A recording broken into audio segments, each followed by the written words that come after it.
Mi hermano dejó embarazada a mi prometida y nuestros padres lo eligieron a él. 4 años después, lo perdieron todo por su hijo de oro y vinieron suplicando ayuda. Hola, Reddit. Nunca pensé que sería el tipo de persona que comparte su vida personal aquí, pero estoy en un punto de quiebre y necesito desahogarme. Siempre supe que mi hermano Cao, 20 años, hombre, era el hijo de oro. Incluso cuando éramos niños, era obvio. Mis padres, especialmente mi mamá, siempre lo trataron de manera diferente. Si lloraba porque su torre de bloque se caía, mamá se sentaba con él durante 1 hora, abrazándolo y diciéndole que era sensible y necesitaba cuidado extra. ¿Y yo? Me decían que dejara de ser un bebé y que limpiara mi desastre. Aprendí desde temprano que las reglas eran diferentes para él y para mí. Cao siempre fue especial a sus ojos. Mamá decía que era porque era sensible, y papá tenía todos estos sueños de que Cao se convirtiera en médico. Para mi papá, creo que se trataba de vivir a través de él. Papá siempre quiso ser médico, pero nunca terminó la universidad. Kyle era su segunda oportunidad para ese sueño. Mientras tanto, yo solo era mago. No era especial ni sensible. Era el hijo que sacaba buenas notas, se mantenía fuera de problemas y no pedía mucho. No necesitaba que me llevaran de la mano como a Cao, así que me ignoraban. No me di cuenta de lo profundo que era esto hasta la secundaria, cuando obtuve una beca completa para estudiar ciencias de la computación. Pensé, por fin, esto será algo de lo que estarán orgullosos. Quiero decir, ¿quién no estaría feliz de que su hijo consiguiera una beca completa para la universidad, verdad? Cuando les dije a mis padres, aún recuerdo la escena exacta. Estaba de pie en la cocina, sosteniendo la carta. Mi mamá la miró de reojo, asintió y dijo, «Eso está bien, cariño. ¿Puedes ayudar a Cao con sus solicitudes para la Facultad de Medicina más tarde?» Eso fue todo. Esa fue toda la felicitación que recibí por haberme esforzado tanto para conseguir una beca. Kyle, mientras tanto, también estaba en la secundaria, apenas sacando notas suficientes en biología. Pero uno pensaría que había curado el cáncer por la forma en que mi mamá lo elogiaba. No era solo en lo académico. Todo en mi vida parecía más pequeño comparado con lo de Cao. Por ejemplo, cuando empecé a salir con Ashley en mi último año de secundaria, estaba completamente enamorado. Era mi primera relación seria, y ella era increíble. Ashley era de esas personas que te hacían sentir tranquilo solo con estar cerca.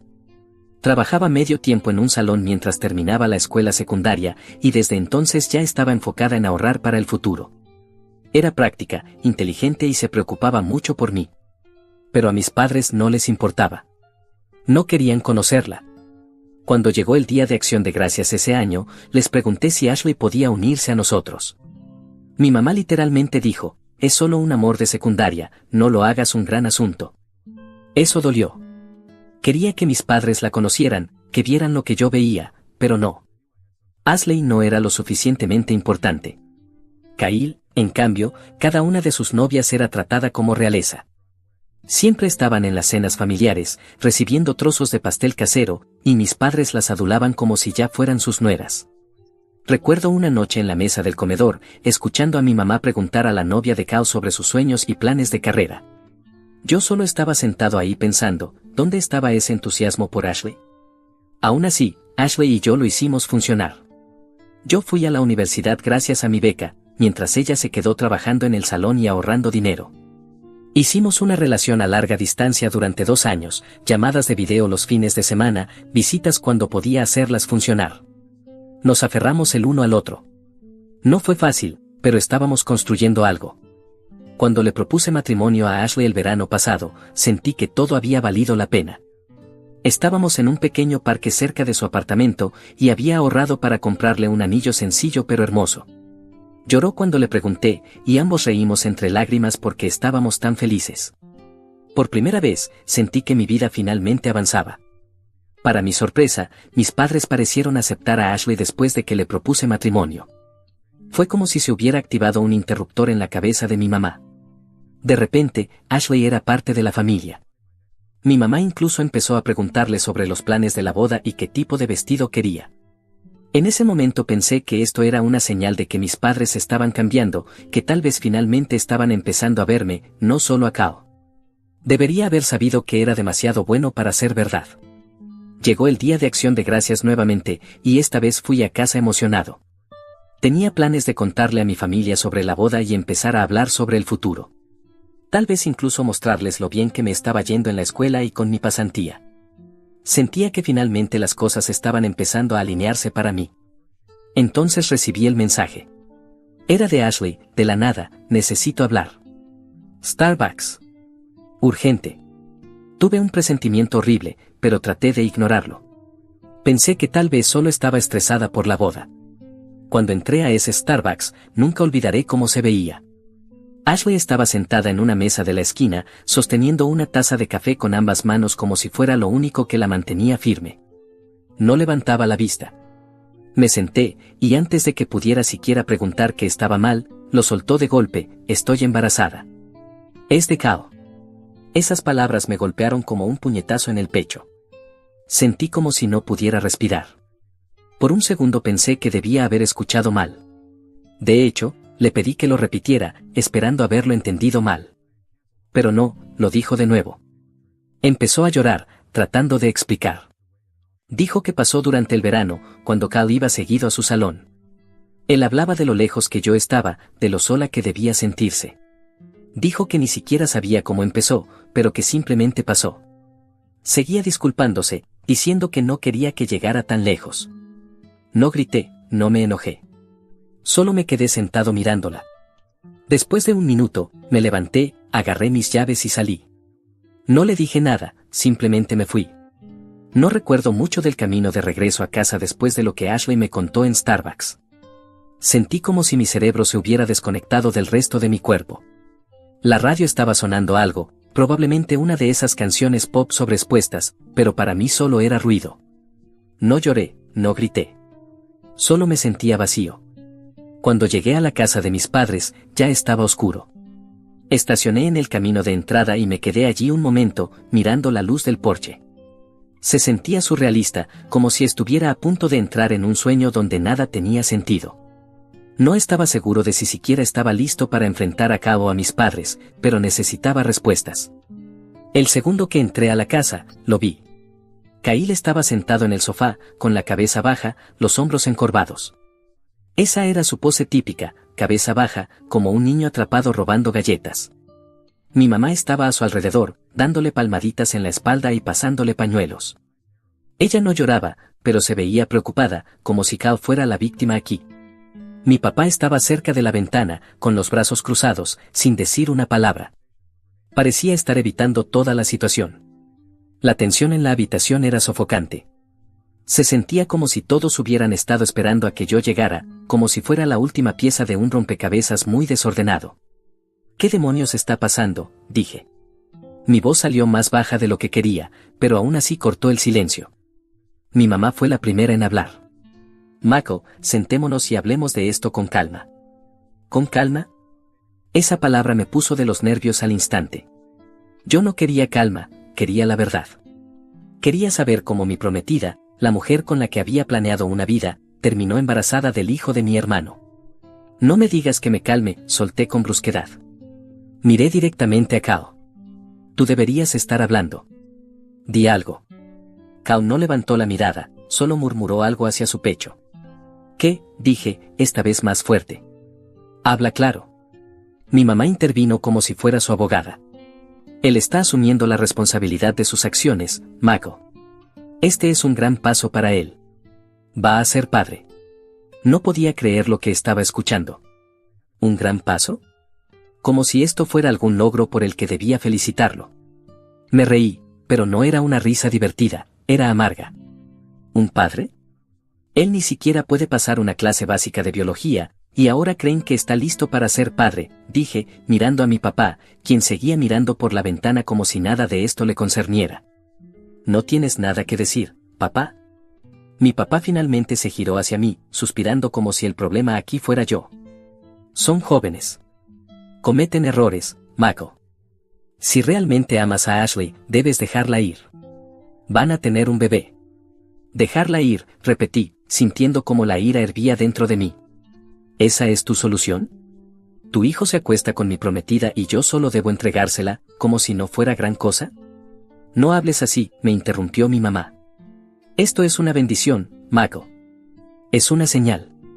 Una señal de que, la interrumpí. ¿De que tu preciado hijo no puede hacerse responsable de nada? ¿De que yo simplemente debo seguir soportándolo todo?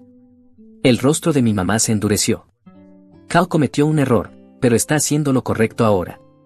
Está dando un paso al frente y debemos apoyarlo como familia. ¿Como familia? Esa frase rompió algo dentro de mí. Me di cuenta, en ese momento, de que yo no era parte de su familia. No de verdad. Yo solo era el hijo de respaldo, el que hacía todo bien pero nunca importaba tanto como Cal. Miré a Cal de nuevo. Aún no había dicho ni una palabra, ni siquiera una disculpa falsa. Ni siquiera podía levantar la cabeza. ¿Sabes qué?, dije, con la voz temblorosa. Está bien. ¿Quieren apoyarlo? Pueden hacerlo. Yo me largo. Los dejo a todos. Mi mamá parecía sorprendida. Michael, no digas cosas que no sientes. No, lo digo en serio, respondí. Ustedes han tomado su decisión. Es él. Siempre ha sido él. Me di la vuelta y caminé directo hacia mi habitación. Podía escuchar a mi mamá siguiéndome, todavía intentando calmarme, pero no me importaba. Agarré una maleta de mi armario y empecé a meter todo en ella, ropa, mi laptop, libros. Mis manos temblaban tanto que se me caían algunas cosas, pero no me detuve. Michael, estás siendo impulsivo, dijo mi mamá desde la puerta. Esta es tu familia. Me giré para mirarla y, por primera vez, no me importó lo que pensara. No, ustedes son su familia. Dejaron de ser la mía hace mucho tiempo. Ella parecía a punto de llorar, pero ya no me sentía mal. No más. Cuando terminé de empacar, mi papá había aparecido también. Estaba junto a mi mamá, con esa misma expresión de desaprobación que siempre me mostraba cuando no seguía sus reglas. Estás exagerando, dijo. Exagerando, repetí. Tu hijo se acostó con mi prometida, ¿y yo soy el que está exagerando? Pasé junto a ellos arrastrando mi maleta hasta el auto. Ninguno intentó detenerme. Creo que pensaban que me calmaría y regresaría, pero yo sabía que no. Esto era definitivo. Esa noche conduje de regreso al campus. Fue un viaje de 3 horas, y pasé todo el tiempo en silencio. Ni siquiera puse música. Cuando llegué a mi dormitorio, me senté en la cama y miré la pared.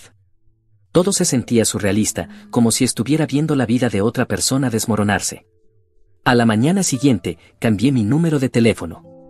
Eliminé todas mis cuentas en redes sociales y creé otras nuevas. Bloqueé a mis padres, a Cal y a Ashley. Todas las fotos que tenía con ella fueron directo a la basura. Ni siquiera las miré, no podía. Durante las semanas siguientes, mis amigos notaron que actuaba de manera extraña. Me preguntaban por la boda, y todo lo que decía era: se canceló. No quiero hablar de eso. Eso era suficiente para que dejaran de preguntar. La única persona con la que mantuve contacto fue mi tía Mary. Una semana después, me mandó un mensaje. Escuché lo que pasó. Estoy contigo, sobrino. Algún día lo lamentarán. Confía en mí. En ese momento, no me importaba si lo lamentaban o no. Solo quería desaparecer. Los días después de cortar el contacto con mi familia se sintieron como si estuviera flotando en un limbo extraño. No estaba triste ni enojado, no sentía mucho de nada. Me despertaba, iba a clase, comía algo si lo recordaba y me quedaba despierto hasta tarde mirando la pantalla de mi computadora hasta que estaba demasiado cansado para pensar. No me permití procesar lo que había pasado, porque si lo hacía, sentía que podría derrumbarme. Me convertí en un robot, despertarme, programar, ir a clase, repetir. Dejé de hablar con la mayoría de mis amigos. Cuando la gente preguntaba por Ashley o la boda, simplemente decía: se acabó. No quiero hablar de eso. No le debía explicaciones a nadie, y no quería contarles sobre el desastre absoluto que era mi vida. Me volqué en la programación y el trabajo escolar como si estuviera poseído. Era lo único que podía controlar. Siempre había sido bueno con la programación, pero ahora era todo lo que tenía para enfocarme. Comencé a quedarme en el laboratorio de computación hasta tarde, construyendo proyectos al azar y ajustando mis propios programas, solo por hacerlo. Si no estaba trabajando en tareas escolares, estaba aprendiendo nuevos lenguajes de programación o experimentando con software de ciberseguridad. Cualquier cosa para mantener mi mente ocupada. Uno de mis profesores, el profesor Adams, que enseñaba una materia electiva de ciberseguridad, empezó a notar cuánto tiempo pasaba en el laboratorio. Un día, me pidió que me quedara después de clase. Me preguntó si estaría interesado en colaborar en un proyecto de investigación en el que estaba trabajando. No tenía fondos para pagarme, pero dijo que se vería bien en mi currículum. Dije que sí sin pensarlo 2 veces. No me importaba mejorar mi currículum, solo necesitaba algo que hacer. Trabajar con el profesor Adams resultó ser lo mejor que me pudo haber pasado. Era un tipo práctico, con un sentido del humor seco, pero realmente sabía de lo que hablaba. Pasé cada segundo libre en su oficina o en el laboratorio, aprendiendo sobre pruebas de penetración, escaneos de vulnerabilidades y algoritmos de encriptación. Por primera vez en meses, sentí que estaba construyendo algo real, algo que no podría serme arrebatado. Mientras yo enterraba mi cabeza en el trabajo, la vida en casa se estaba desmoronando. Al principio no sabía nada de eso, por supuesto, porque no estaba hablando con nadie. Pero luego mi tía Mary empezó a comunicarse conmigo. Mi tía Mary es la hermana mayor de mi mamá y siempre ha sido la oveja negra de la familia. Nunca se llevó bien con mi mamá, pero siempre me tuvo aprecio. Creo que veía cómo mis padres trataban a Cal y no podía soportarlo. Ella fue la única persona a la que no bloqueé. De vez en cuando me enviaba un mensaje o un correo para ver cómo estaba. 6 meses después de cortar contacto con mi familia, me envió un mensaje. Cal reprobó la escuela de medicina. Pensé que debería saberlo. Miré mi teléfono durante mucho tiempo después de leer eso. No sabía qué esperaba sentir, tal vez satisfacción o una sensación de justicia. Pero todo lo que sentí fue vacío. Por supuesto que reprobó. Apenas podía manejar la biología en la secundaria, mucho menos la escuela de medicina.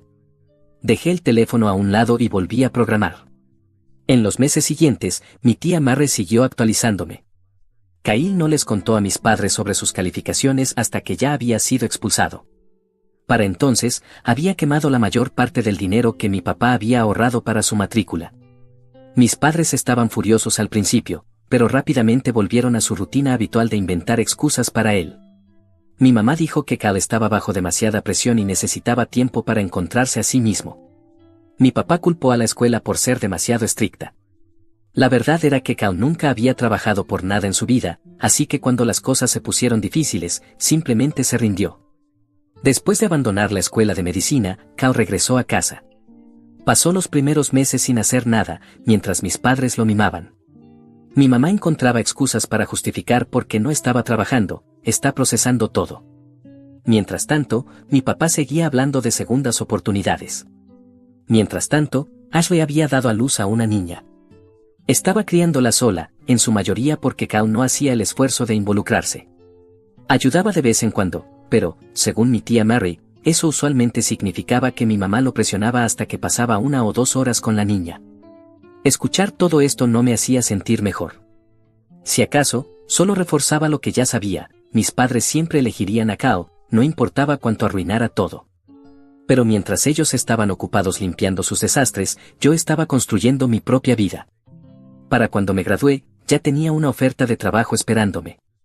Era de una startup interesada en el software de ciberseguridad que había ayudado a desarrollar con el profesor Adams.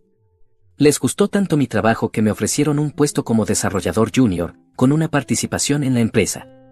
Acepté el trabajo y me mudé a una nueva ciudad, lejos de todo lo que había dejado atrás. Esos primeros meses en la startup fueron duros. Trabajaba jornadas de 12 horas, comía ramen instantáneo y dormía en un colchón en el suelo de mi apartamento. Pero no me importaba. Estaba haciendo algo que importaba. El software que estábamos desarrollando tenía un verdadero potencial y yo era parte de ello. Una noche, después de un día particularmente largo, recibí otro mensaje de mi tía Mary. Cal trabaja en tarjeta ahora. Tu mamá está preocupada por él. No saben qué hacer. Leí el mensaje y luego dejé el teléfono a un lado, mirando el techo. No es que estuviera sorprendido. Cal había pasado toda su vida siendo tratado como alguien especial y ahora enfrentaba la realidad de que no lo era. Sabía que no era mi problema, pero aún así me dejaba una sensación extraña. No tristeza exactamente, solo cansancio. Esa noche no respondí a mi tía Mary. No sabía qué decir. 1 año después, mi startup despegó. El software que desarrollamos llamó la atención de algunos inversionistas y de repente estábamos creciendo más rápido de lo que habíamos esperado. Me promovieron a desarrollador líder, lo que vino con un aumento de salario y suficiente dinero para mudarme a un apartamento decente. Por primera vez en años, sentí que tenía el control de mi vida. Pensaba menos en mi familia y más en el futuro. Ellos ya no formaban parte de mi mundo, y estaba bien con eso. Mi tía Mary seguía poniéndose en contacto de vez en cuando, pero nunca pregunté por Cal o mis padres. No quería saber nada de ellos. 4 años después de haberme alejado de mi familia, mi teléfono sonó. No reconocí el número, pero algo en mi interior me dijo que contestara. Cuando respondí, escuché la voz de mi mamá al otro lado de la línea. Me congelé. Michael, dijo, con la voz entrecortada como si hubiera estado llorando durante horas. Michael, soy yo. Por favor, no cuelgues. Me tomó un segundo encontrar mi voz. ¿Cómo conseguiste este número?, pregunté. No había hablado con ellos en casi 4 años. Me aseguré de que no pudieran localizarme. Tu tía Mary me lo dio, admitió. Por favor, escúchame. Necesitamos tu ayuda. Las cosas han sido difíciles. Esa palabra, difíciles, se sintió como un eufemismo. Pero no dije nada. Solo me quedé ahí, agarrando el teléfono con tanta fuerza que mis nudillos se pusieron blancos. Debería haber colgado en ese momento, pero no pude. No sé por qué. Tal vez una parte tonta de mí tenía curiosidad por saber qué querían. ¿Qué está pasando?, pregunté, con un tono frío. No intenté ocultar mi desdén. Mi mamá respiró profundamente y sus palabras comenzaron a salir atropelladas, como si no pudiera contenerlas más. Estamos en problemas, Mako. La salud de tu padre no está bien. Ha estado en el hospital 2 veces este año por su corazón. Tuvimos que vender la casa para cubrir los errores de Cal. Errores de Cal, repetí.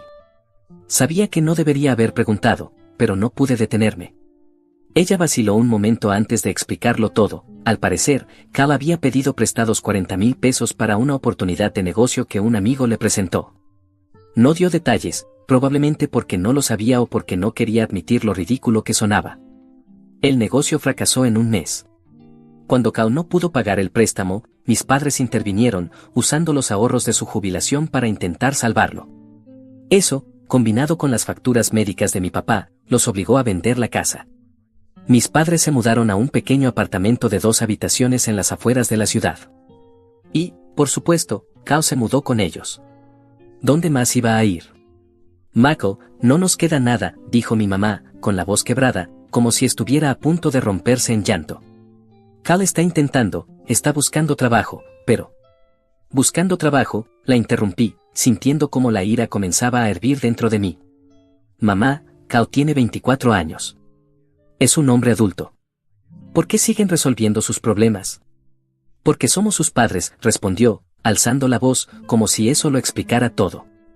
Luego volvió a suavizar su tono. Mako, por favor. Te necesitamos. Tu padre está enfermo, y no sé qué vamos a hacer.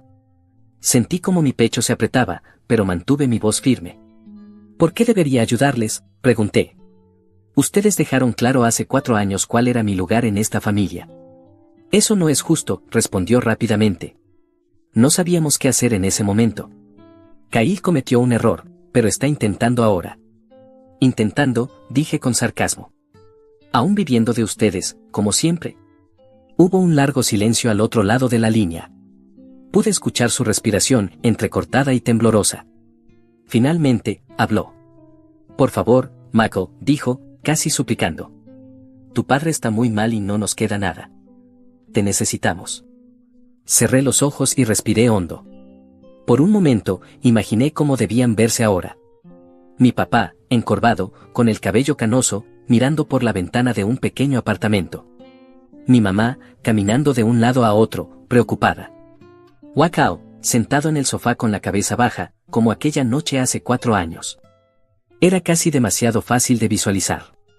Pero no sentía lástima por ellos. No realmente. Lo único que sentía era cansancio, como si todo esto fuera la conclusión natural de las elecciones que habían hecho. Ustedes eligieron, dije en voz baja. Eligieron a Kao. Siempre lo han hecho. Ahora están viviendo con las consecuencias. Mako, por favor. No tengo nada que darles, la interrumpí. Adiós, mamá. Colgué antes de que pudiera decir algo más. Esa noche, me senté en el sofá de mi apartamento, mirando mi teléfono sobre la mesa. Mis manos aún temblaban. No me llamaron de nuevo. Supongo que entendieron que no iba a cambiar de opinión. No pude dormir esa noche. Me quedé sentado en la oscuridad, reproduciendo la conversación una y otra vez en mi cabeza. Me decía a mí mismo que no me importaba, que estaban cosechando lo que habían sembrado. Pero, no importa cuántas veces intentara convencerme, no podía deshacerme de una sensación de vacío. No era culpa. No me sentía culpable por ellos. Pero escuchar la voz de mi mamá, lo desesperada que sonaba, despertó algo dentro de mí que no quería enfrentar. A la mañana siguiente, llamé a mi tía Mary. Sabía que me llamarías después de eso, dijo, con un tono tranquilo mientras sorbía su café. Tu mamá dijo que iba a intentar contactarte. ¿Le diste mi número?, pregunté, intentando sonar molesto pero sin lograrlo. Relájate, chico, respondió. No fui yo. Ya sabes cómo es tu mamá. No se rinde fácilmente. Suspiré, frotándome la cara. ¿Qué tan mal está todo, tía Mary? De verdad. Ella dejó escapar un largo suspiro antes de responder. Es malo, Mako. Tu papá ya no está bien de salud y están arruinados. Kyle, bueno, ya sabes cómo es. Sigue esperando que la vida le dé algo en bandeja de plata. Tus padres apenas están logrando pagar el alquiler y tu mamá no sabe qué hacer con todo esto. Ella no debería tener que lidiar con esto, respondí amargamente. Kao debería. Sí, bueno, dijo, con un tono sarcástico. Algunas personas nunca crecen. Hablamos un rato más, y cuando colgué, me sentí agotado. Mi tía Mary nunca endulzaba las cosas, y lo agradecía. Pero escuchar sobre el desastre en el que se habían metido mis padres solo me hacía sentir más distante de ellos. Había pasado los últimos 4 años construyendo una vida para mí mismo. Una vida en la que ellos no tenían nada que ver. Y ahora querían que regresara y lo arreglara todo. No lo iba a hacer. No podía. Durante las siguientes semanas, me sumergí aún más en el trabajo. Mi empresa estaba creciendo, y estábamos lanzando una gran actualización de nuestro software. Tenía suficiente para mantenerme distraído. Me decía a mí mismo que estaba bien, que mis padres no eran mi responsabilidad y que no les debía nada. Pero, por las noches, cuando el apartamento estaba en silencio y mi mente no tenía a dónde ir, seguía escuchando la voz de mi mamá. Te necesitamos. No pasó mucho tiempo antes de que mi tía Mary llenara los vacíos que mi mamá no había querido contarme. Le enviaba mensajes de vez en cuando, no porque realmente quisiera saber, sino porque la curiosidad tiene una forma de carcomerte cuando intentas ignorarla. Supongo que quería saber hasta dónde había llegado todo, como mirar un accidente de auto al costado de la carretera. Una semana después de la llamada de mi mamá, mi tía Mary me envió un correo electrónico. Cal necesitaba una nueva oportunidad de inversión, así que tus padres vendieron el auto. Tu mamá lloró durante horas después de dejarlo ir. Leí esa línea mientras tomaba mi café de la mañana y negué con la cabeza. No debería haberme sorprendido. Vender el auto sonaba exactamente como algo que harían mis padres, doblarse hacia atrás para habilitar a Kao por enésima vez. El hijo de oro nunca podía equivocarse, incluso cuando los llevaba a la ruina. Con el tiempo, mi tía Mary me contó más. Cal intentó otro negocio, esta vez convencido por un viejo amigo de que podía ganar miles vendiendo electrónicos reacondicionados en línea. No funcionó, por supuesto. Kyle no sabía lo primero sobre manejar un negocio, y en un mes todo se vino abajo. Pero no antes de que rogara a mis padres que lo ayudaran a invertir en ello. Esta vez, no tenían dinero para rescatarlo. No después de vender su auto y perder su casa. Según mi tía Mary, Cal hizo un berrinche cuando dijeron que no, como un niño al que le niegan un caramelo en la tienda. Mi mamá, sin embargo, aún trataba de consolarlo. Lo resolveremos, cariño. No te preocupes. Habría sido casi cómico si no fuera tan patético. Mientras tanto, yo seguía avanzando. Mi compañía estaba teniendo su mejor año hasta la fecha. El software que desarrollamos estaba ganando mucha atención, y comencé a viajar para reunirme con inversionistas y socios comerciales. Compré un auto nuevo, me mudé a un apartamento más grande. Mi vida finalmente se sentía como mi vida, algo que construí desde cero, sin la participación ni la aprobación de mi familia. No le conté a nadie en el trabajo sobre mi familia. Para ellos, yo era solo otro tipo que trabajó duro y tuvo suerte. Y tal vez eso era lo que era. Unos 3 meses después de la llamada de mi mamá, mi tía Mary me envió otro correo. Tu papá tuvo otra visita al hospital. Su corazón otra vez. Está estable, pero tu mamá está aterrada. No lo dice, pero creo que sabe que ya no tiene opciones. Me quedé mirando mi teléfono mucho tiempo después de leerlo. Mi papá siempre había sido el tipo de hombre que parecía invencible cuando era niño. Incluso cuando no era particularmente cálido o cariñoso, había algo constante en él. La idea de que estuviera enfermo, incluso frágil, se sentía extraña. Pero no me acerqué. No podía. Alrededor de un mes después, mi tía Mary me llamó. Ella no solía llamar, así que supe que era algo serio. Contesté de inmediato. Hola, tía Mary, dije. ¿Qué pasa? Suspiró al otro lado de la línea. Tus padres están peor de lo que pensaba, dijo. ¿Ahora qué? Pregunté. Tu mamá perdió su trabajo, respondió. Están viviendo de casi nada en este punto. Tu papá ya no puede trabajar por su salud. ¿Y Kao? Bueno, ya sabes cómo es Kao. Sigue en casa, sin empleo, sentado mientras ellos apenas logran pagar la renta. No respondí. ¿Qué se supone que debía decir? Mako, dijo después de una pausa. Están desesperados. Tu mamá no me lo admite, pero puedo decir que sigue dejando caer pistas, esperando que vuelvas a salvar el día. No son mi problema, dije en voz baja. Lo sé, respondió mi tía Mary. Pero ella no lo ve de esa manera. Nos quedamos en silencio por unos segundos antes de que ella añadiera. No te estoy diciendo esto para que te sientas culpable, Mako. Solo pensé que deberías saberlo. Gracias por decírmelo, respondí. Estás haciendo un buen trabajo por ti mismo, agregó. No dejes que te arrastren de vuelta a su desastre. No lo haré, dije. Y lo decía en serio.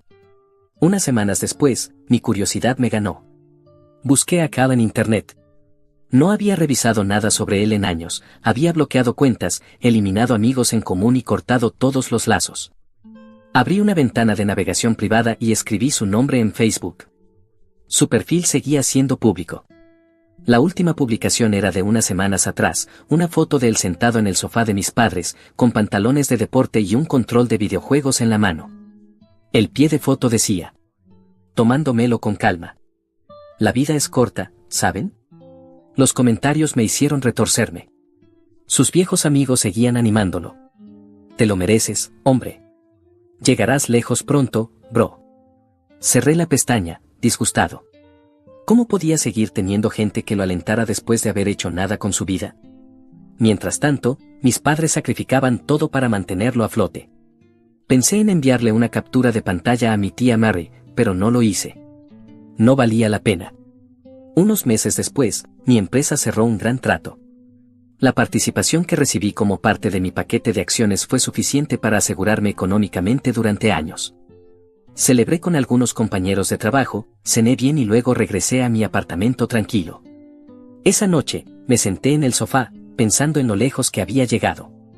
Tenía todo lo que había trabajado para conseguir: libertad, estabilidad y una carrera de la que estaba orgulloso. Pero, sin importar cuánto lograra, parte de mí seguía cargando el peso de mi familia. No los extrañaba exactamente, extrañaba la idea de una familia, una que se sintiera orgullosa de mí, que me apoyara y me eligiera cuando importaba. Pero esa no era la familia que tenía. Una noche cualquiera, mientras terminaba de trabajar, recibí una solicitud de mensaje en Facebook. No usaba mucho Facebook, pero revisé por hábito. Era de Kao. Me quedé mirando la pantalla durante mucho tiempo, debatiendo si siquiera quería abrirlo. Parte de mí decía que lo ignorara, que simplemente lo eliminara y siguiera adelante. Pero la curiosidad ganó, y lo abrí. El mensaje era corto. Sé que probablemente no quieras saber de mí, pero estoy intentando arreglar las cosas. Me equivoqué, y lo siento por todo. Mamá y papá no están bien, solo pensé que debería saberlo. Miré las palabras durante mucho tiempo. Lo siento por todo. Eso era lo que decía, después de todos estos años. Su disculpa llegaba con al menos 5 años de retraso. No respondí. No pude. Esa noche, me acosté pensando en mi hermano. Kyle siempre fue la persona a la que más resentí, No solo por lo que pasó con Ashley, sino por todo lo demás, la forma en que mis padres lo criaron, cómo le dieron todo en bandeja de plata, cómo tomaba y tomaba sin dar nada a cambio. Pero no era solo Cal quien me había fallado, también lo habían hecho mis padres. Ellos lo convirtieron en lo que era y ahora estaban pagando por ello. Pero eso ya no era mi problema. A la mañana siguiente, mi tía Mary llamó. No era usual que me llamara, así que contesté de inmediato. Michael, es tu papá, dijo, con una voz más suave de lo habitual. Tuvo otro episodio cardíaco. Esta vez es grave. ¿No creen que se recupere? Me senté en la mesa de la cocina, dejando que sus palabras se hundieran. No sabía qué decir. Tu mamá está destrozada, continuó mi tía Mary. No lo está manejando bien. ¿Y Cal? Bueno, ya sabes cómo es Cal. Asentí, aunque ella no podía verme. ¿Qué espera mamá que haga?, pregunté. No ha dicho nada, respondió mi tía Mary. Pero ya sabes cómo es. Creo que está esperando que aparezcas, que estés allí. Por un momento, lo consideré. Pensé en regresar, en sentarme al lado de mi papá, ver a mi mamá, ver a Cal. Tal vez me mirarían diferente esta vez, tal vez lamentarían cómo me habían tratado. Pero luego me di cuenta de que eso no era lo que quería. No buscaba cierre ni una disculpa. Había hecho las paces con esto hacía mucho tiempo. Lamento escucharlo de mi papá, dije finalmente. Pero no voy a regresar, tía Mary. No puedo. Ella no intentó convencerme. Lo entiendo, respondió. Has hecho lo que necesitabas hacer, Michael. No te sientas culpable por eso. No lo hago, respondí. Y era verdad. Mi papá falleció una semana después. Mi tía Mary me envió un correo para informarme. Me dijo que hubo un pequeño funeral, con algunos familiares y vecinos. Kyle estuvo allí, por supuesto, de pie junto a mi mamá como si nada hubiera cambiado. No fui. Lo pensé, pero al final decidí que aparecer solo haría más daño que bien. No tenía nada que decirles, y no quería fingir lo contrario. En lugar de eso, pasé ese día trabajando en mi oficina, terminando un proyecto en el que había estado trabajando. No le conté a nadie en el trabajo lo que había pasado. Fue un día más, y honestamente, así lo preferí. Unos meses después, mi tía Mary volvió a contactarme, esta vez con noticias sobre mi mamá. No está bien, Michael, me dijo por teléfono. Perder a tu papá la ha golpeado muy fuerte. ¿Y Cal? Bueno, Cal sigue siendo Cal. Vive con ella, pero no está ayudando. Apenas pueden pagar las cuentas. Respiré profundamente, dejando que sus palabras calaran. ¿Y qué espera que haga?, pregunté. No ha pedido nada, respondió rápidamente mi tía Mary. Solo pensé que debería saberlo. No les debes nada, Michael. Ya has dado suficiente. Siempre aprecié eso de mi tía Mary. Nunca intentaba hacerme sentir culpable ni presionarme para hacer algo que no quería. Solo me decía la verdad y dejaba que yo decidiera. Lo pensaré, le dije, aunque ya sabía cuál sería mi respuesta. Sabes que estaré aquí para lo que necesites, respondió. Al final, nunca contacté a mi mamá. Lo pensé algunas veces, especialmente después de los mensajes de mi tía Mary, pero cada vez que lo hacía, recordaba cómo habían sido las cosas. Recordaba cómo me sentí aquella noche en la sala de estar, mientras mis padres defendían a Cal. Recordaba cómo me miraron, como si yo fuera el problema. Algunas personas dicen que la familia lo es todo, pero yo no creo eso. La familia solo lo es todo si te tratan como si importaras. Si no, tienes derecho a alejarte. Eso fue lo que hice. Años después, todavía estaba construyendo mi vida, todavía avanzando. Tenía un hogar, una carrera y amigos que se sentían más como familia que mi propia sangre. Ya no odiaba a mis padres ni a Cal. No sentía enojo ni amargura. Si acaso, me sentía libre. A veces, la libertad no proviene de ganar, sino de alejarte. Mis padres me echaron a los 18 con nada. Ahora están sin hogar pidiendo ayuda, pero les dije que no. Hola Reddit. Nunca pensé que sería el tipo de persona que comparte su vida personal aquí, pero estoy en un punto de quiebre y necesito desahogarme. Todavía recuerdo el día que sucedió. Tenía 18 años, técnicamente un adulto, pero en realidad no lo era. No tenía idea de lo que estaba haciendo con mi vida. La graduación acababa de pasar y pensé que tenía el verano para averiguar qué hacer. Quizás buscar un trabajo a medio tiempo o inscribirme en un colegio comunitario, como, ya saben, cosas normales. Pero mis padres tenían otros planes. Todo empezó como cualquier otro día. Me levanté tarde, me quedé en pijama y vi televisión. Mi papá trabajaba en construcción, así que siempre estaba levantado temprano y llegaba a casa a la hora de la cena. Mi mamá no trabajaba, era una de esas personas que pasaban el día limpiando obsesivamente y luciendo perfecta sin razón alguna. No es que fuéramos ricos ni nada, pero a mi papá le iba bien, y de todos modos siempre eran estrictos con el dinero. Alrededor de las 5 de la tarde, mi mamá me llamó a la cocina. Pensé que solo quería que hiciera alguna tarea que no había hecho todavía. Pero cuando entré, vi a ambos sentados ahí, esperándome. Los brazos de mi papá estaban cruzados, y mi mamá tenía una expresión extraña en la cara. Inmediatamente sentí inquietud. «Siéntate», dijo mi papá. Me senté. Era como si me hubieran llamado a la oficina del director. Mi papá se recostó en su silla, como si se estuviera acomodando para una conversación que había ensayado en su cabeza. «Ya tienes 18 años», dijo. Parpadeé. «Sí». Asintió, como confirmando algo. «Bueno, ya eres un adulto, y los adultos necesitan aprender a valerse por sí mismos». ¿Qué? Estaba genuinamente confundido. Mi mamá intervino. «Te hemos mantenido durante 18 años. Eso es más que suficiente.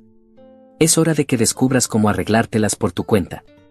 Simplemente los miré, como, ¿qué diablos está pasando ahora? ¿Me están echando?, pregunté finalmente, con la voz quebrándose un poco. Mi papá se encogió de hombros. «Se llama responsabilidad. Ahora eres lo suficientemente grande para cuidarte solo. Déjame decirte algo sobre mis padres. No eran abusivos, como que me golpearan ni nada, pero eran fríos. Eran estrictos, controladores y trataban todo como una transacción. Mi papá se quejaba constantemente de lo caro que era mantenerme, como si fuera una deuda de la que no podía esperar deshacerse. Mi mamá, por otro lado, siempre me hacía sentir como una carga, algo con lo que simplemente tenía que lidiar. No era un hijo para ellos, era una obligación. Intenté mantener la calma. «Pero no tengo trabajo aún. Acabo de graduarme». «Ese es tu problema», dijo mi papá. «¿Mi problema?», repetí, sintiendo un nudo en la garganta hacerse más grande. «¿Cómo se supone que voy a pagar renta? ¿La universidad?». «Ya lo averiguarás», dijo mi papá, completamente impasible. «Nosotros lo hicimos, y tú también lo harás». Quería discutir. Quería gritarles, pero estaba tan sorprendido que simplemente me quedé ahí sentado, mirándonos. Mi mamá mantuvo su expresión en blanco, como si esto fuera lo más lógico del mundo. Incluso intentó hacerlo sonar bien añadiendo: «Hacemos esto porque te queremos. Necesitas aprender a ser independiente». «¿Amor? ¿Estás bromeando?». Eso no se sentía como amor, se sentía como abandono envuelto en una extraña justificación. Intenté razonar con ellos. «¿Puedo quedarme hasta encontrar un trabajo? ¿Puedo ayudar con la renta?». «No», dijo mi papá, firmemente. «Tienes un mes para empacar tus cosas e irte». Eso fue todo. Sin discusión, sin compromiso. Solo que me largara. Esa noche me encerré en mi cuarto. No lloré, estaba demasiado impactado para eso. Solo me senté en mi cama mirando la pared. La casa en la que había vivido toda mi vida de repente ya no se sentía como un hogar. Mis padres estaban en la sala, probablemente viendo televisión como si nada hubiera pasado. ¿Cómo puedes echar a tu hijo de esa manera y continuar con tu noche como si fuera normal? Pasé las siguientes semanas a las carreras. Tenía un trabajo de medio tiempo en un supermercado, pero apenas pagaba algo. Tomé todos los turnos que pude, trabajando noches y fines de semana. Busqué préstamos, pero no tenía mucho historial crediticio, así que las tasas de interés eran brutales. Busqué apartamentos y rápidamente me di cuenta de que todo lo que estaba dentro de mi presupuesto era absolutamente horrible. Finalmente encontré un diminuto estudio en las afueras de la ciudad. El edificio se estaba cayendo a pedazos, los vecinos eran ruidosos y todo el lugar olía a moho. Pero era barato, y eso era todo lo que me importaba. Firmé el contrato una semana antes de mi fecha límite y comencé a empacar mis cosas. El día que me mudé, mis padres no me ayudaron. Ni siquiera se despidieron. Mi papá estaba sentado en el porche viéndome cargar caja tras caja en el viejo coche destartalado de un amigo. Mi mamá ni siquiera salió de la casa. Nunca olvidaré ese momento. Mi papá ni siquiera me miró cuando me fui, solo bebió su cerveza y dijo: «Buena suerte». ¿Buena suerte? ¿En serio? Cuando me mudé a ese pequeño y ruinoso estudio a los 18 años, sentí que había tocado fondo. No tenía nada, sin muebles, apenas dinero y sin idea de cómo iba a sobrevivir. Ese primer año fue pura supervivencia. Trabajaba medio tiempo en el supermercado, pero eso no era suficiente para cubrir la renta, la comida y las facturas. Recogí todos los turnos que pude, fines de semana, festivos, turnos nocturnos, lo que fuera. Mi gerente era un jefe estricto que no me soportaba, pero no podía negar que era confiable. Si alguien faltaba, yo estaba ahí. El apartamento en sí era un desastre. Ojalá estuviera exagerando. Las paredes estaban agrietadas, las ventanas dejaban entrar más aire frío del que bloqueaban, y la ducha tenía solo dos configuraciones, helada o hirviendo. Mi vecino de la izquierda escuchaba heavy metal a las 2 de la mañana, y el de la derecha fumaba tanta marihuana que el olor se filtraba a mis paredes. Me acostumbré, porque no tenía otra opción. Los muebles no estaban en mi presupuesto. Dormí sobre una manta en el suelo durante casi 2 meses antes de encontrar a alguien vendiendo un viejo futón por 10 pesos en Craigslist. Olía raro, pero no me importó. Era mejor que el suelo. Para una mesa usé una caja de leche al revés, y mi cómoda era una pila de cajas que tomé del almacén del supermercado. Aprendí a vivir barato. Mi comida consistía en ramen, arroz, huevos y cualquier cosa que estuviera en oferta. Aprendí trucos, como hacer que los fideos instantáneos parecieran una comida real añadiendo verduras congeladas y salsa de soya. Cuando no estaba trabajando, estaba tratando de averiguar cómo entrar a la escuela. Mi sueño siempre había sido trabajar en tecnología, me encantaban las computadoras desde que era niño. Pero la universidad era cara y no tenía a nadie que me ayudara. No calificaba para muchas becas, y los préstamos que obtenía venían con tasas de interés que me enfermaban del estómago. Aún así, sabía que no podía seguir trabajando en empleos de salario mínimo para siempre, así que me inscribí en clases a medio tiempo en el colegio comunitario local. Equilibrar el trabajo y la escuela fue brutal. Me levantaba a las 5 de la mañana para abrir la tienda, trabajaba un turno de 8 horas y luego iba directamente al campus para las clases nocturnas. Llegaba a casa alrededor de las 10 de la noche, agotado, y todavía tenía que estudiar para un examen o terminar una tarea.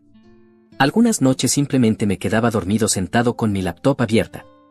Siempre estaba cansado, estresado y sin dinero. Pero, por más difícil que fuera, no me rendí. Recuerdo una noche, aproximadamente un año después, estaba sentado en el futón con mis libros de texto esparcidos a mi alrededor, tratando de estudiar. Hacía mucho frío en el apartamento porque la calefacción apenas funcionaba, y no tenía dinero para un calefactor. Estaba envuelto en 2 sudaderas y una manta, temblando, y de repente empecé a reírme. Reírme de verdad, como si mi vida se hubiera vuelto tan ridícula que ya no podía tomarla en serio. Pensé en llamar a mis padres. No sé por qué. Tal vez esperaba que hubieran cambiado o que se sintieran culpables. Pero cada vez que esa idea cruzaba por mi mente, recordaba esa noche en la mesa de la cocina. Recordaba cómo me miraron, como si fuera un problema que estaban resolviendo. Ese recuerdo mataba cualquier impulso de contactarlos. No les importé entonces, y no iba a darles la satisfacción de verme fracasar ahora. Con el tiempo, las cosas mejoraron un poco. Conseguí un segundo trabajo los fines de semana haciendo entregas, y eso ayudó a cubrir algunas de mis facturas. Aún estaba muy ajustado económicamente, pero finalmente pude comprar cosas como una cama de verdad. Nunca olvidaré el día que llevé ese colchón a casa. Ni siquiera tenía un marco para la cama, pero no me importó. Solo tener un lugar adecuado para dormir se sintió como ganar la lotería. A los 21 años, terminé mi grado asociado.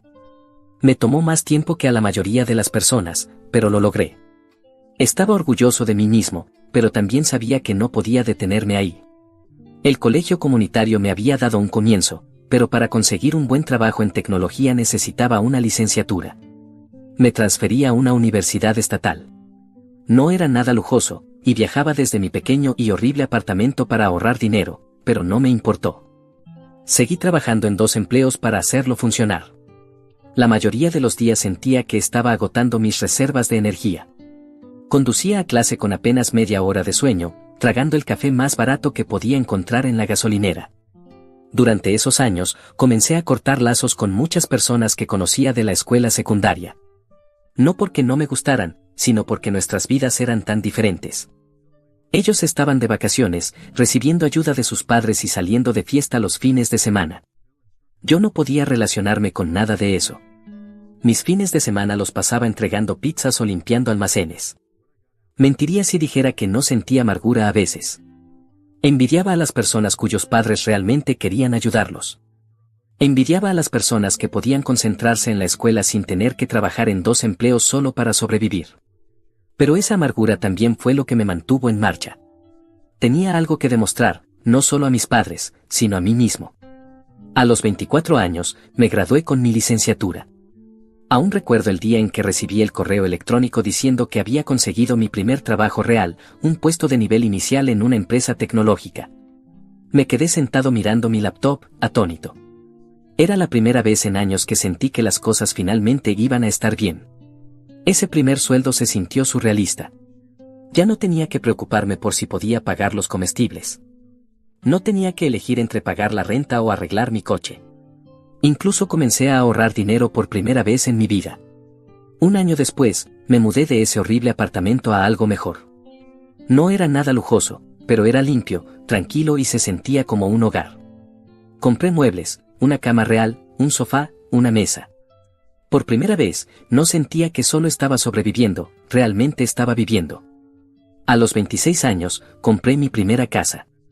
No era grande, solo una modesta casa de 2 habitaciones, pero era mía. Cruzar esa puerta por primera vez se sintió como una victoria. Lo había logrado. Había construido esta vida desde cero sin la ayuda de nadie. Mis padres no sabían nada de esto. No quería que lo supieran. En lo que a mí respecta, ellos eran solo parte de mi pasado. No los odiaba, pero tampoco pensaba mucho en ellos. Ellos tomaron su decisión cuando me echaron, y yo tomé la mía cuando decidí salir adelante de todos modos. Durante años, no supe nada de mis padres. No recibí mensajes, llamadas ni actualizaciones de nadie, excepto algún comentario ocasional de mi tía. Era como si hubieran desaparecido de mi vida en el momento en que salí por su puerta, y, sinceramente, estaba bien para mí. A los 28 años, ya había asentado mi vida bastante bien. No era rico ni nada por el estilo, pero tenía un trabajo estable en tecnología, dinero en el banco y mi propia casa, una pequeña y acogedora casa de 2 habitaciones que compré con años de ahorros. Había sido ascendido una vez en el trabajo y estaba apuntando a otro ascenso. La vida se sentía estable, algo que nunca había conocido realmente antes. Entonces, de la nada, recibí una llamada de mi tía. Fue raro porque solo hablábamos ocasionalmente, generalmente en épocas festivas, cuando se aseguraba de ver cómo estaba. Esta vez, sin embargo, su voz sonaba diferente, como si estuviera preparándose para decirme algo importante. Creo que deberías saberlo, comenzó. Tus padres perdieron la casa. Al principio no dije nada. Me tomó completamente por sorpresa. ¿Qué quieres decir con que perdieron la casa? Pregunté finalmente. Suspiró.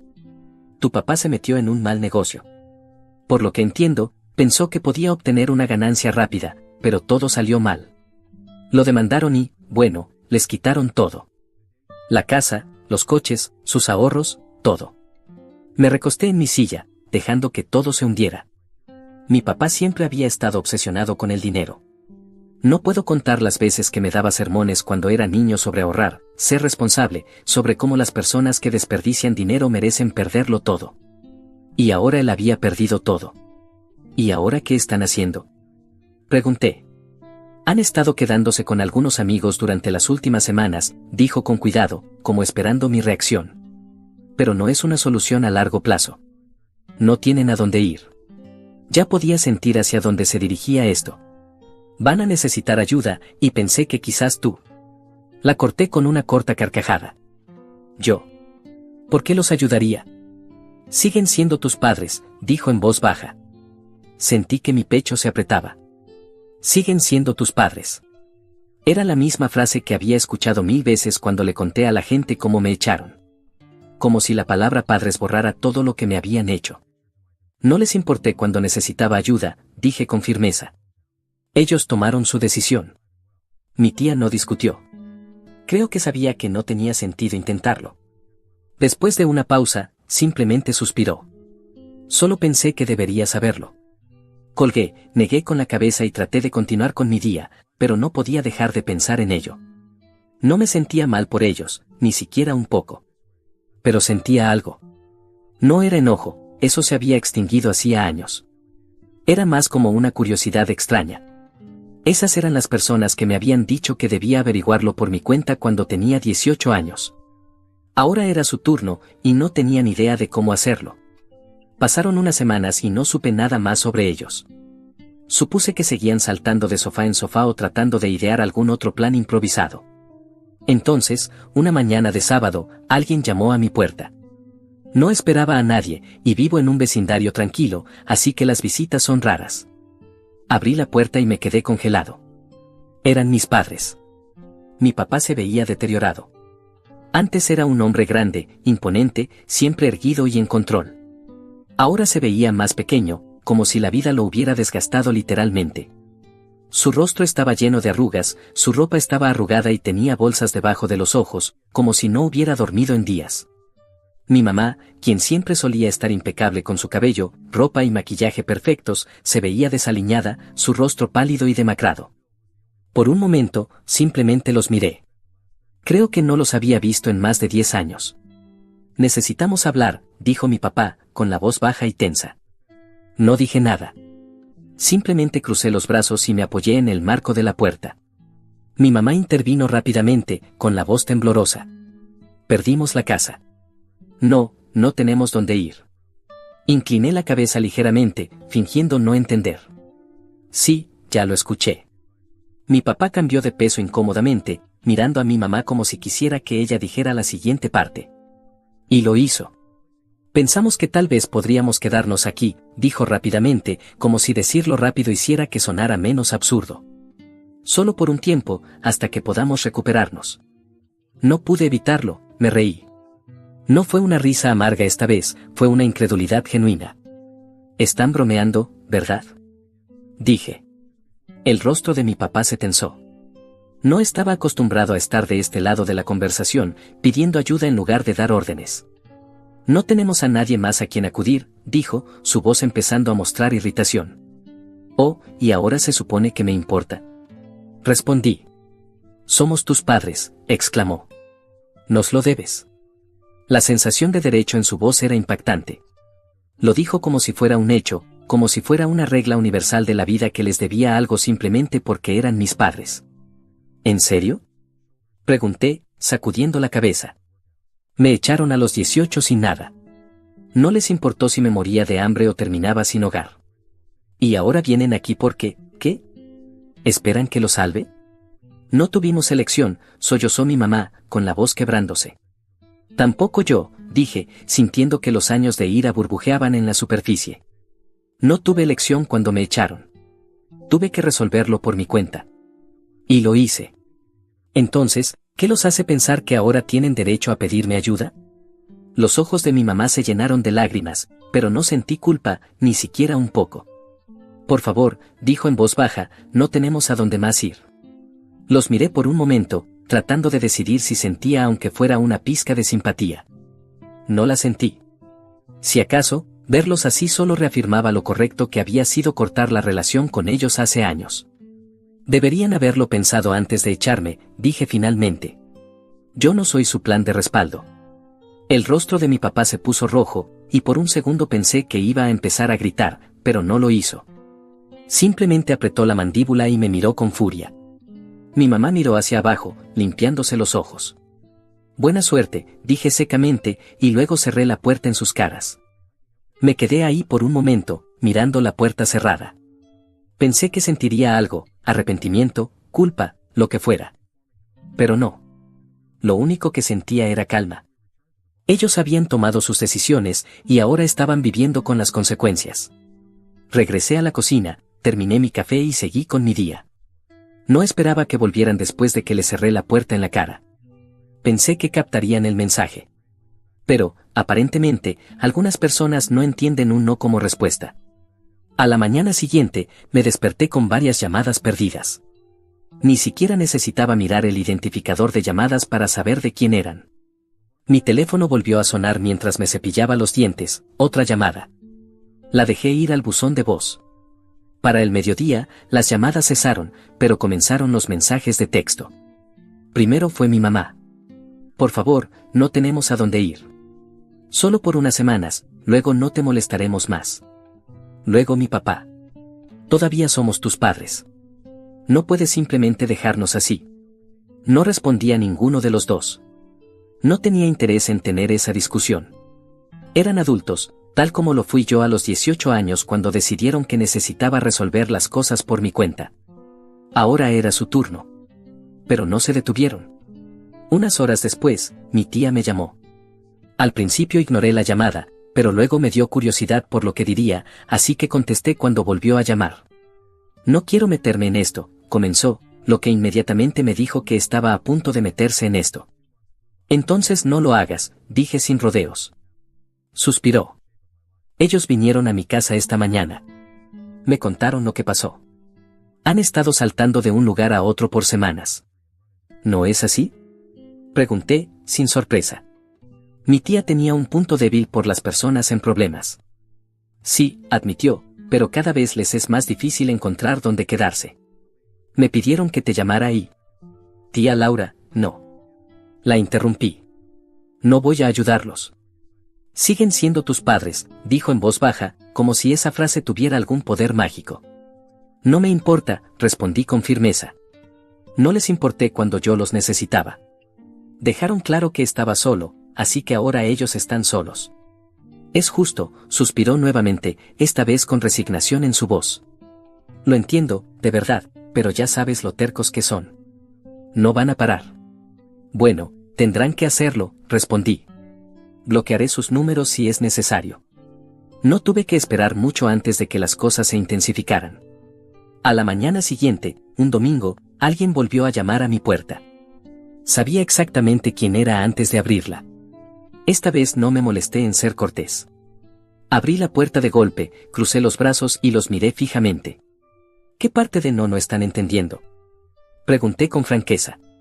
Mi mamá parecía que había estado llorando toda la noche.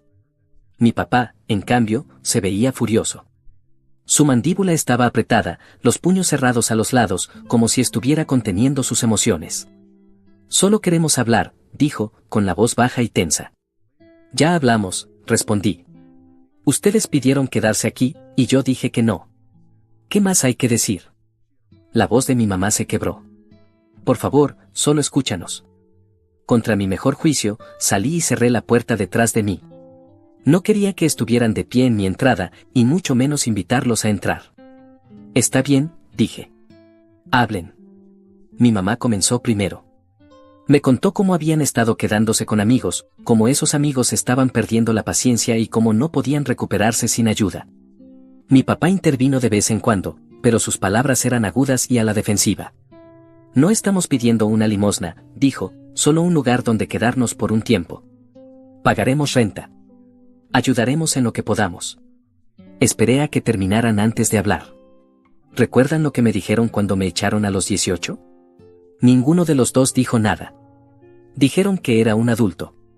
Que era hora de que aprendiera a valerse por mí mismo. No les importó que no tuviera trabajo, ni un plan, ni un lugar a donde ir. Me echaron de todos modos, y tuve que arreglármelas por mi cuenta. Ahora es su turno. Eso no es justo, susurró mi mamá, con lágrimas corriendo por su rostro. ¿No es justo? Repetí, levantando la voz. Tienes razón. No fue justo. No fue justo cuando tenía 18 años y dormía en el suelo de un departamento horrible, comiendo fideos instantáneos porque no podía pagar comida real. No fue justo cuando trabajaba en 2 empleos solo para sobrevivir. Pero no les importó entonces, así que, ¿por qué debería importarme ahora? El rostro de mi papá se puso rojo. Hicimos lo que creímos mejor para ti, espetó. Te enseñamos a ser independiente. No me enseñaron nada, respondí con furia. Me abandonaron.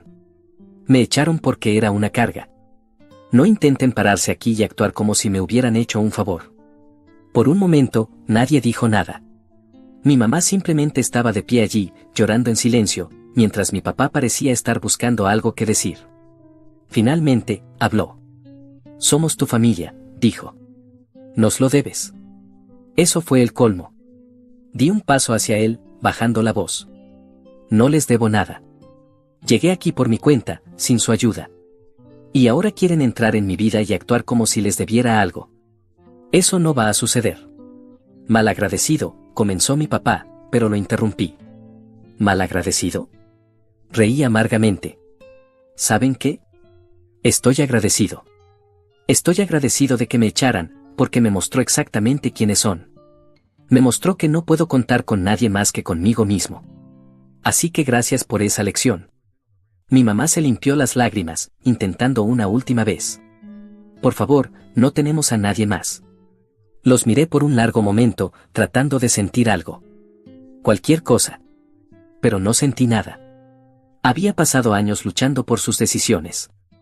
A ellos no les importó cuando yo estaba al borde de la indigencia, así que, ¿por qué debería importarme ahora? Tomaron sus decisiones, dije en voz baja. Ahora deben vivir con ellas. Con eso, me di la vuelta y volví a entrar, cerrando la puerta detrás de mí. La cerré con llave y me quedé ahí por un momento, solo escuchando. Escuché a mi mamá llorar suavemente y a mi papá murmurar entre dientes. Después de un minuto, escuché sus pasos alejándose. Se habían ido. Esa noche, me senté en mi sofá con una cerveza en la mano, mirando la pared. Pensé que me sentiría aliviado, incluso triunfante, pero solo me sentía cansado. No culpable, no triste, solo cansado. Era como si un peso que había llevado durante años finalmente hubiera sido dejado a un lado. Por primera vez, me di cuenta de algo. No necesitaba su aprobación, su amor ni sus disculpas. Había construido una vida sin ellos, y no les debía absolutamente nada. Pasaron unos días después de que cerré la puerta en sus caras, y pensé que finalmente habían entendido el mensaje. Sin embargo, 3 días después, al llegar a casa del trabajo, encontré un sobre sobresaliendo de mi buzón. No era como las cartas normales que suelo recibir, como publicidad o facturas. Este era un sobre grueso, con aspecto oficial. Mi nombre y dirección estaban mecanografiados en el frente, pero no había remitente. Curioso, lo tomé y lo llevé adentro. Me senté en la mesa de la cocina, lo abrí y sentí que el estómago se me hundía en cuanto leí las palabras en la parte superior de la primera página, aviso legal. Leí el documento rápidamente, con el corazón latiendo más fuerte con cada palabra. Era de un abogado. Su abogado. Mis padres habían acudido a un abogado. Tuve que leerlo 2 veces solo para asegurarme de que no estaba malinterpretando.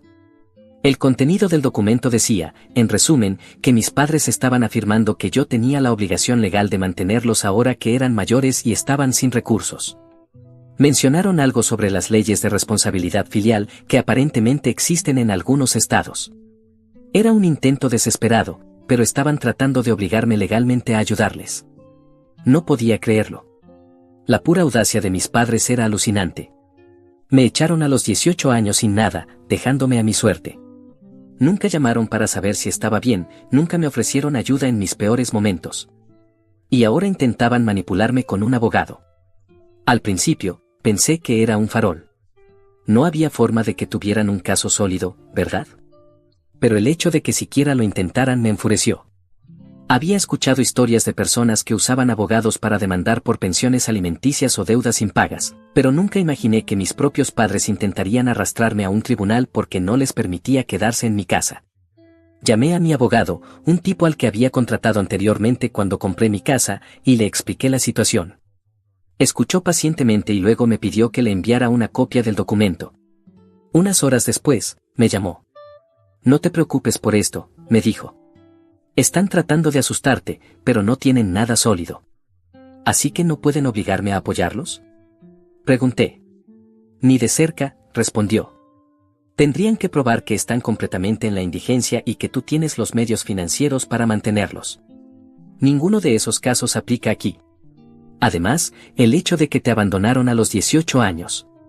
Si esto llegara a un tribunal, se reirían en su cara. Eso me calmó un poco. No temía una pelea legal porque sabía que estaba en lo correcto, pero no quería lidiar con el estrés que implicaba. Mi abogado redactó una respuesta formal y la envió a su abogado, dejando en claro que yo no tenía ninguna obligación legal de ayudarles. También añadió que, si continuaban acosándome, consideraría buscar una orden de restricción. Esa última parte no fue idea mía, pero cuando él lo sugirió, no lo discutí.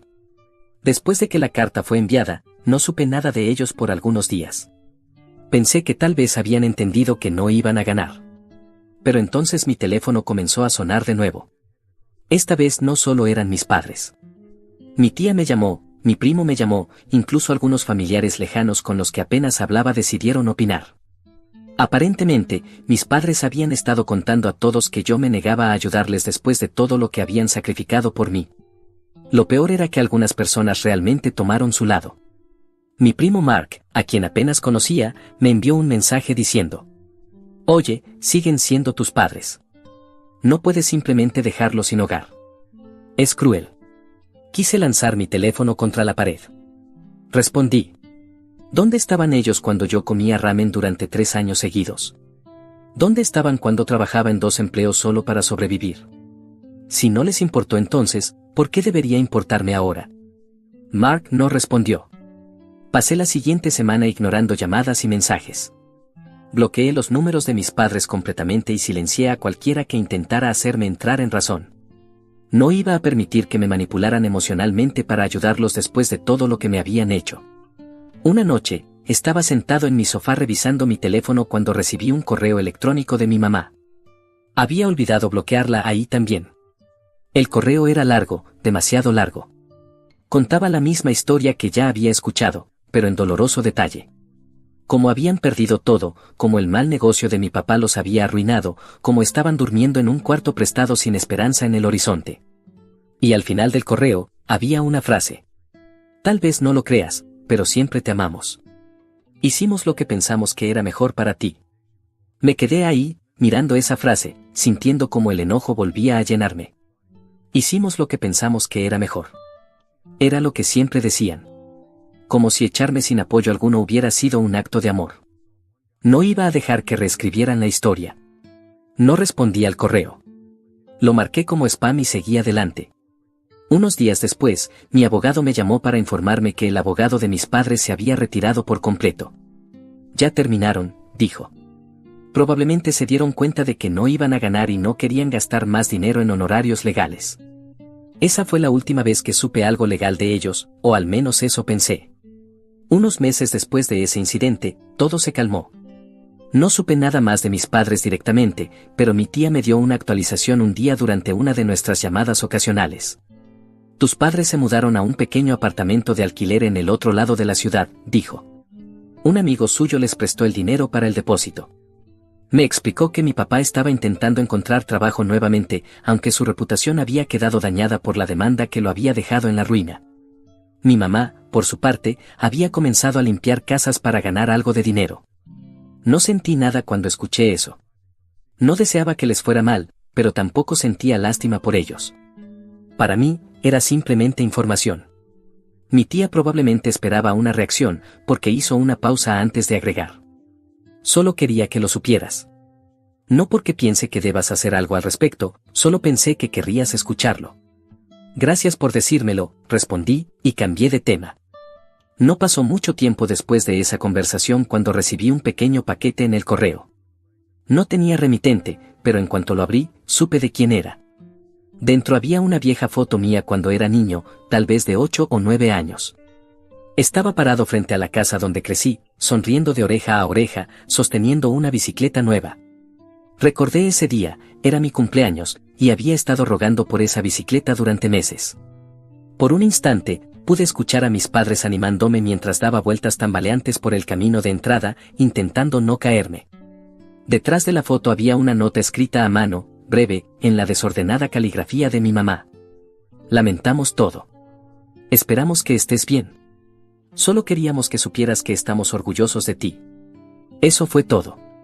No había súplicas, ni demandas, ni largas explicaciones. Solo eso. Me quedé mirando la nota durante un largo rato, analizando cada palabra. No sabía qué pensar.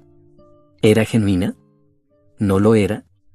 No cambiaba nada para mí, pero por primera vez, no sentí enojo al pensar en ellos. Guardé la foto y la nota en el fondo de un cajón de mi escritorio. No porque quisiera conservarla exactamente, sino porque no sabía qué más hacer con ella. Hoy en día, no pienso mucho en mis padres. Sigo trabajando en tecnología, ahorrando para comprar mi próxima casa y disfrutando de la vida que construí para mí mismo. He hecho las paces con lo que pasó. No fue justo, no estuvo bien, pero me hizo quien soy hoy. A veces, la gente me pregunta si me arrepiento de haberlos excluido de mi vida, si siento culpa por no ayudarlos cuando lo necesitaron. Mi respuesta es no. Ellos tomaron sus decisiones, y yo tomé las mías. No soy una mala persona por proteger mi paz. Trabajé demasiado duro para llegar hasta aquí como para permitir que alguien me lo quite, incluso si son mis padres. Espero que ellos encuentren su camino. De verdad lo deseo. Pero no es mi responsabilidad. Nunca lo fue. Para cualquiera que haya pasado por algo similar, sepan esto, está bien decir no. Está bien poner tu bienestar primero. No eres egoísta por negarte a dejar que personas que te lastimaron vuelvan a tu vida. Te mereces paz. Te mereces felicidad. Y no le debes nada a nadie.